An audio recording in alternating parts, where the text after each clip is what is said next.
people all morning. The Fox 61 Morning News starts now. Good morning at 6 o'clock. A few slick spots await you outside. We'll get you up to date on a little wintry mix coming up.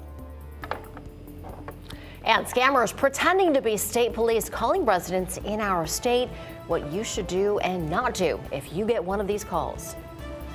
Also, sentencing is expected for a former Connecticut charter school CEO. We'll tell you the potential prison sentence that Michael Sharp could get this morning.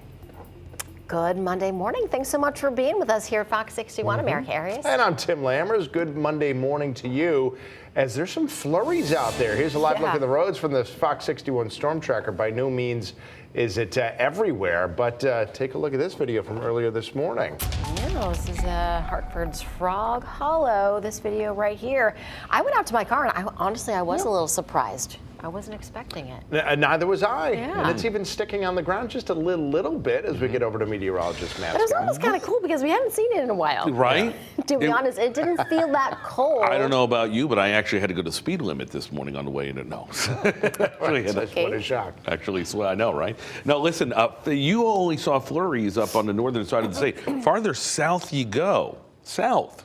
You actually got more, including a coating, and a couple of those hilly roads are a little dicey. So be careful out there. Give yourself a little extra time, and always go the speed limit. Slippery start to your Monday. No or low accumulation. Talking maybe a coating. There's a little coating on the roads in some parts. Usually it's in higher elevations of those hills. That's what I encountered on the way into work. It's all going to melt over the next few hours into the afternoon as we get some sunshine out there. Watching the end of the week for some issues. Look at the numbers.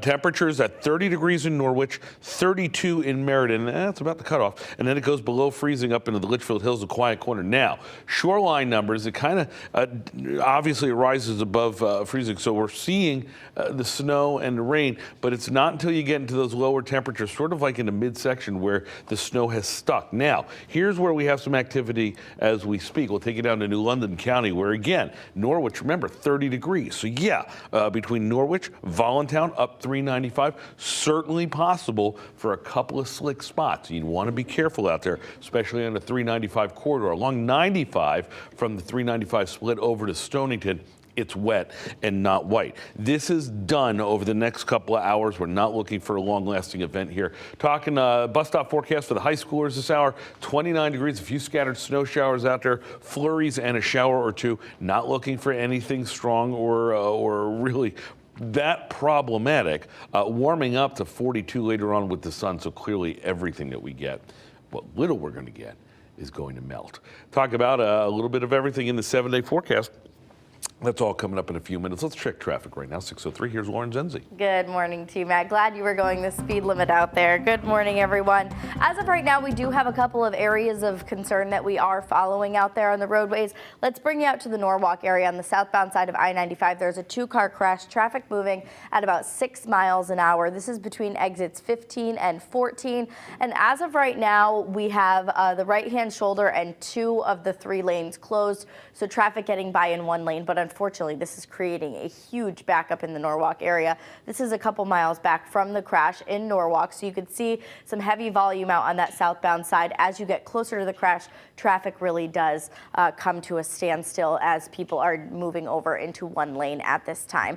More information on that coming up in the next half hour. In the Hartford area, 91 to 84 Route 2, all moving smoothly. As of right now, we do have a pretty decent backup over in the Tolland area on I-84 eastbound. But when we called Connecticut State Police, they just said that they are busy out there. They didn't say that there was a crash. DOT is not reporting a crash either. In the Hartford area, 91 looking good. And then down in the New Haven area, things are moving. The picture on the left-hand side of your screen is not New Haven. That is the Norwalk area. And then on the right-hand side of your screen is Bridgeport. So Bridgeport moving smoothly. Unfortunately, once you get to the Norwalk area, definitely some heavy delays. We'll check in again on the roads coming up at 6:30. For now, Tim and Erica, good morning to you. Lauren, thank you. Well, today is the day that a former Connecticut charter school leader will learn his fate. 71-year-old Michael Sharp was convicted on 8 counts of kidnapping in connection to 4 sexual assaults that dated all the way back to 1984. And Fox 61's Brooke Griffin is live in Hartford this morning with all the details. Brooke, good morning. Well, good morning to you both. Today, Michael Sharp will officially be sentenced to prison. He has been in custody since he was convicted by a jury back in early November. Michael Sharp was accused of sexually assaulting 4 women from the ages of 24 to 30 years old in 4 different Connecticut towns almost 40 years ago. The statute of limitations has expired on the sexual assault accusations, so the court can no longer decide anything with those accusations, but the court was able to convict him on kidnapping instead. He will now be sentenced to 8 counts for first-degree kidnapping. And all 4 attacks, Sharp was accused of breaking into the woman's homes and showing a gun. The case eventually went cold, but 3 years ago, investigators used new genealogy technology that led them straight to Sharp. Investigators obtained trash from outside Sharp's home. That trash contained paperwork with his name and some belts with his DNA on it. This is how they matched him to the case. During the trial, 2 forensic analysts who examined the evidence say they found bodily fluids, blood, and forms of hair on items from that case. At the time, the DNA could not be matched, but that genealogy information given by his family years later did prove as the match they needed. The attorneys on the case say the victims have been waiting 40 years for this nightmare to come to a close. One indicated she might be able to sleep 3 hours a night now instead of 2. Another one said it was one of the reasons she never got married. And the sentencing is expected to take place later today. He could face anywhere from 25 to 100 years here in prison. We will have a reporter on that story today, and we'll bring you all of the details from the sentencing later this evening. Live in Hartford, Brooke Griffin, Fox 61 News. Brooke, thank you for that update. It is 6:06 this morning. Erica. Yeah, new for you this morning. State police want you to be on the lookout for a phone scam where crooks are spoofing the state police phone number. Now that means your called ID would incorrectly say the call is coming from state police, Troop C. And the scammer tells the person that there is an active arrest warrant out, but claims to be able to take care of it as long as the person gives some money or bank information. Now, the state police say they will never call you about a warrant or demand money. Yeah, if you get a call like this, just simply hang up. Never give out or confirm personal info to a stranger who calls you. And if you do get a call like this, you can always call the state police in their non-emergency line to tell them. One other point here, Guilford police have also been reporting instances of a similar scam.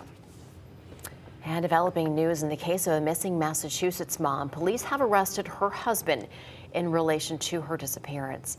Anna Walsh has been missing since New Year's Day.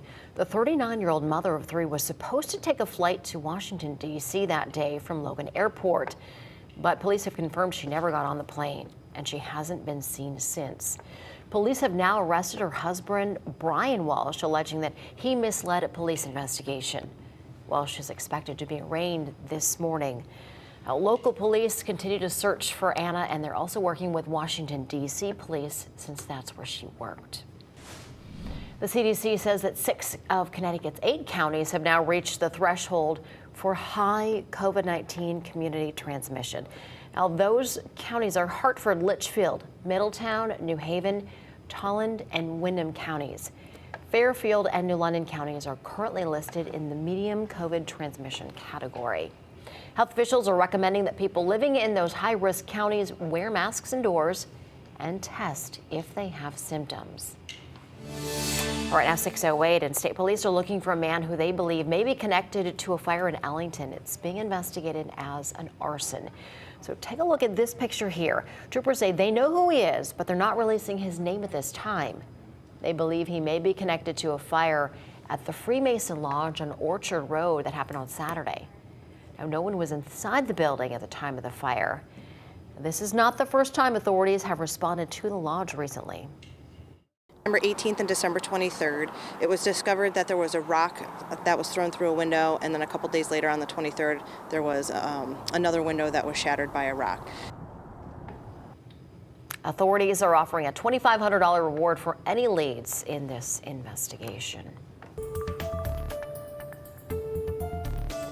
Beginning tomorrow, Connecticut's first recreational cannabis retail shops are going to open. It's a major milestone in our state's effort to create an equitable market surrounding marijuana.